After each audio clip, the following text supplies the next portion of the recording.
folks come to church worried about the wrong thing.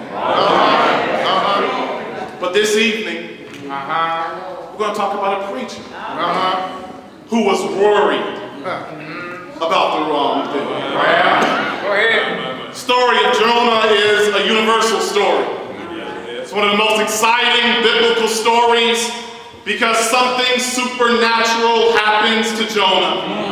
Ask a child, any child, what their favorite Bible story is, and they might not mention Adam and Eve, they might mention Noah's Ark, but in their top 5 favorite stories certainly is Jonah. Jonah was told to go to Nineveh. He was told to go to the Bible's version of Las Vegas and tell them that God is going to destroy them.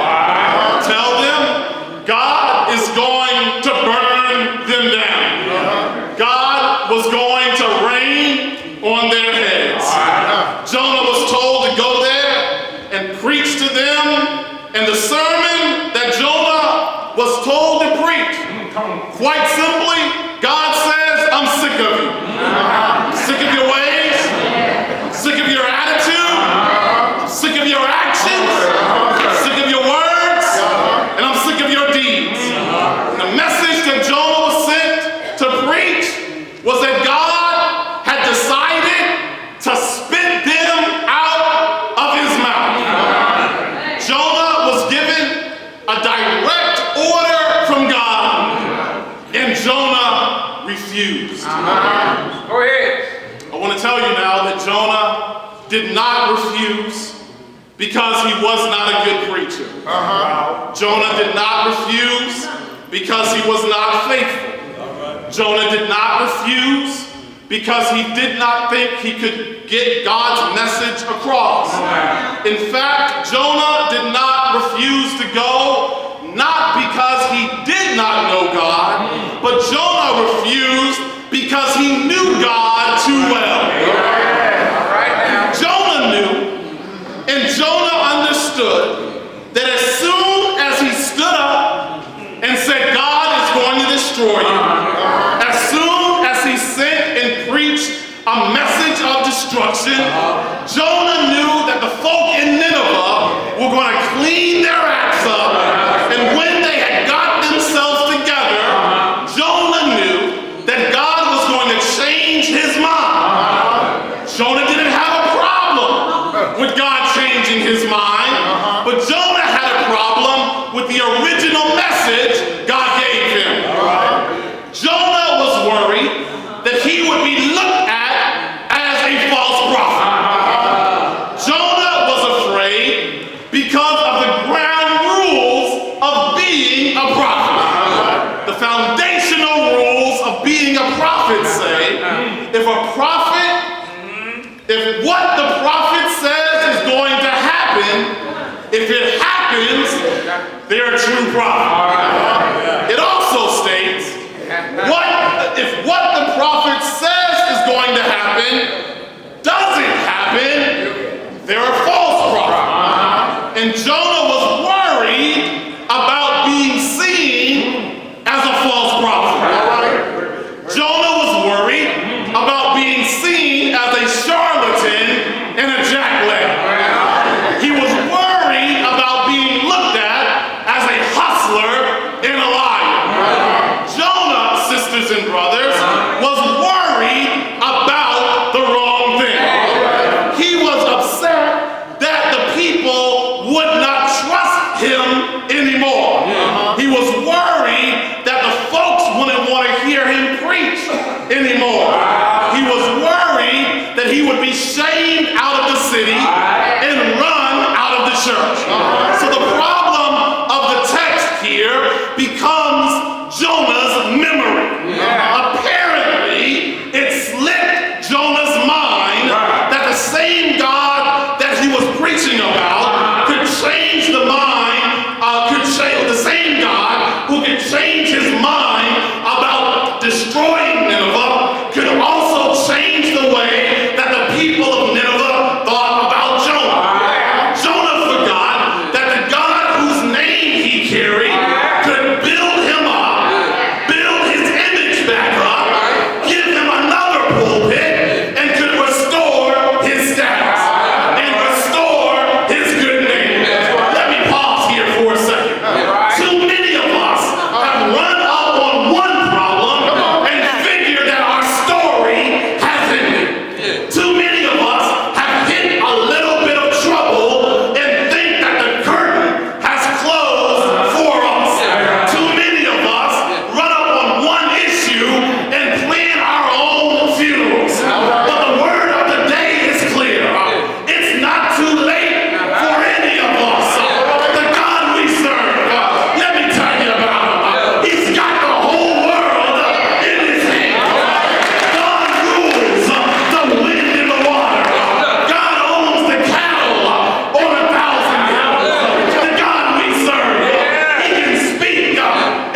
Worried about his reputation.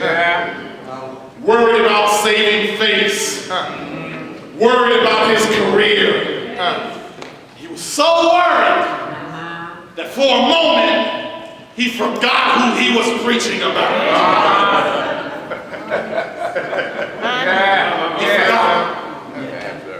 He forgot that the foolishness of God is wiser than men. He forgot that God is able to do exceedingly, abundantly, over all we can ask and what we can think. Jonah is worried that God is going to change his mind. So what does Jonah do? He quits preaching. Famously, he is swallowed by the fish. Jonah repents and he promises to do the work that God told him to do. The fish spits him out, and the children's storybook ends. When that storybook ends, Jonah goes to Nineveh, and to the letter, he preaches what God told him to preach. Just as Jonah said, people stop doing evil, turn from their wicked ways, clean up their mess, shut down the casino, they close their brothel, fix their lives. But instead of being happy for Jonah, the preacher, is miserable. Chapter 4 says to Jonah, this seemed very wrong, and he became angry. Some folk are always going to worry about the wrong thing. There is joy in heaven when one soul gets their act together. But there's not always joy on earth. Folks got saved. Jonah got mad. Jonah got upset. Told God, kill me now. Went outside to pout. God gave him a plan. Covered his head. The next day, God sent a worm to eat the plan. The sun beamed down on Jonah's head. As soon as the sun came on Jonah's head, he asked to die. Soon as ministry got a little uncomfortable, he wanted to die. Sisters and brothers, if we gave up every time it got a little uncomfortable in our lives, if we turned back every time we felt pain in our lives, if we threw in the towel every time we owed somebody money, we would have been gone long time ago. In this life, things are going to happen that bring tears to your eyes. Stuff is going to come your way. It ain't fair, it ain't right, and shouldn't be done to you. In this life, you will be mistreated, abused, uncomfortable. You are not allowed to quit, not allowed to surrender, and not allowed to stop, because Jonah wasn't allowed to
comes with the planning meeting. Yeah. Right after worship, right after the offering, we always get a little anxious, a little nervous, because we wonder what Christmas present we have inside of our binders.